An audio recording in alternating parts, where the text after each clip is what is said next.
Professor Tom Hazlett, what's net neutrality? It's a series of regulations on broadband internet providers that limit what your service provider provides you access to the internet, presumably with high-speed service, can do in terms of business models and pricing. So the idea of the so-called net neutrality rules is to limit the reach or scope of your local transport network that hooks you up, takes you to the internet in terms of your data traffic, and allow you, the customer, to access any kind of application or content without the discretion of the broadband provider involved. So it's basically rules or regulations that limit the business models and packaging of your local broadband company. Well, in December 2010, FCC Commissioner Michael Kopp said, allowing gigantic corporations to exercise unfettered control over Americans' access to the internet not only creates risks to technological innovation and economic growth, but it poses a real threat to freedom of speech and the future of our democracy. Do you agree with his statement? Very little of it. In fact, the unfettered market that he references is the market that has created what the FCC itself calls an open internet. That is to say, we haven't had net neutrality rules until quite recently, and these rules were applied, crafted and applied by the Federal Communications Commission in late December of 2010, and indeed they haven't even gone into effect yet. So for the argument that we are saving the open internet by applying, in essence, a new regime, it's really a non sequitur. That is to say, we have developed great dynamism and protection of consumer interests and tremendous innovation in terms of content and applications by having a world in which all kinds of companies, whether they be transport or backbone or application providers, can try out innovative business models and cut all kinds of business deals to try to see what works and what's most efficient. So that's really the regime we've had, and if you want to protect that, you ought to extend it in the future, in my opinion, rather than impose a different regime. But what about FCC Commissioner Kopp's point that we're turning over a lot of the control of the internet to large corporations such as Comcast, et cetera? Right. Well, we're not turning over control, okay? To the extent that these gatekeepers, as they're called somewhat pejoratively, have the ability to squelch consumer interests, that's the system we've got. It's not that we're turning over control. That's the system that's developed. It's actually been quite progressive and innovative in terms of encouraging competition and investment in these very networks that now essentially take about 70% of U.S. households to the internet at fairly high speeds. Indeed, there has been a complaint. The first complaint filed under the net neutrality rules was not against a giant telecommunications operator or a large-scale U.S. cable operator. It was against a rather small U.S. mobile carrier called Metro PCS. And indeed, they have a very, one would think, innovative, low-cost, discounted program for people who want to get unlimited data, email, voice, text on mobile networks nationwide. Metro PCS offers you to do this, but for $40 a month, unlimited, but does not allow on that network video streaming. It just the network doesn't support it. However, they did work out a deal with Google, the owner of YouTube, to allow their customers, $40 a month customers, to get unlimited YouTube videos. Well, that is discrimination under the FCC net neutrality rules.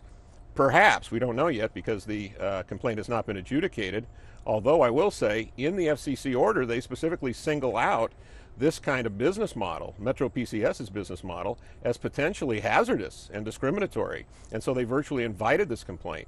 So it wasn't against one of the large operators that one would think are, you know, the big corporations doing this. This was a mobile operator that's trying to compete. It had, at that time, 8 million customers, 1/12 the size of Verizon, for example, and is offering discounted service to customers who don't want to pay higher prices. So that was actually an option in the marketplace that was, I think, by any measure, very pro-consumer, but has now run afoul of the net neutrality rule. So that's the problem, in fact, in regulating the internet.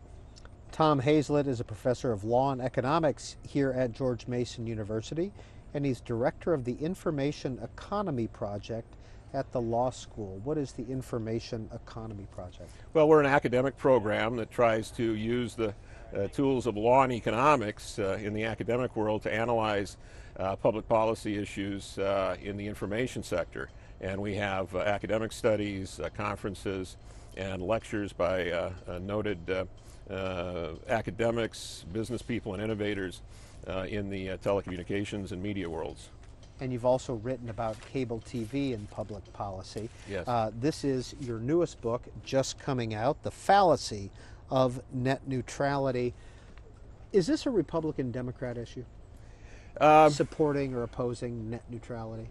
Well, you know, in some respects, you could make an argument. Certainly, I think network neutrality became part of the Democratic Party platform a few years ago, but certainly the Democratic Party is split on it. There's significant members of Congress who are Democrats who are generally very hostile to net neutrality, you know, the Republicans are probably more unified on that, but certainly some of the policies that now result in net neutrality actually began under the Bush administration, the last Bush administration, with voluntary guidelines that are very similar to the net neutrality rules we have today. So there has been some Republican support and some Democratic opposition. So what's the economic harm that could come to a Comcast or a Verizon over net neutrality? Or a Metro PCS. Or a Metro PCS. Right, all the firms competing in the marketplace. And in fact, it's not just the ISPs, the internet service providers, it's the firms that are providing applications, because they depend on the infrastructure built by the ISPs to have better, broader coverage and upgrade at higher speeds. So the direct threat is that, in fact, the regulatory overhang that is imposed by net neutrality will in fact discourage investment incentives, and so you'll get less dynamism if you have less opportunity as a network to engage in innovation and different kinds of pricing packages. You may in fact have diminished incentives to build out. And in fact, there's very strong evidence that in the past, when the Federal Communications Commission had what are called open access regulations on telecommunications providers that provide DSL, digital subscriber line services, which is competing with cable modems for the high-speed internet access services in the residential market, that these DSL services that were regulated under open access actually did have stunted growth. And then when the FCC lifted those rules in 2003, 2005, in a couple of very important deregulatory moves, in fact, DSL deployment in the United States significantly shot up relative to cable modem growth and adjusted for other factors. So there really is strong evidence that these kinds of regulatory interventions can be very, very negative. I'll also point out that fiber to the home, which is the most advanced, highest speed sort of service, is now available in little more than 20 million U.S. households by the latest data. Fiber to the home could not be built in the United States essentially until there was a very explicit deregulation. That is to say that there would be no sharing obligations, no access requirements, nothing like open access or network neutrality.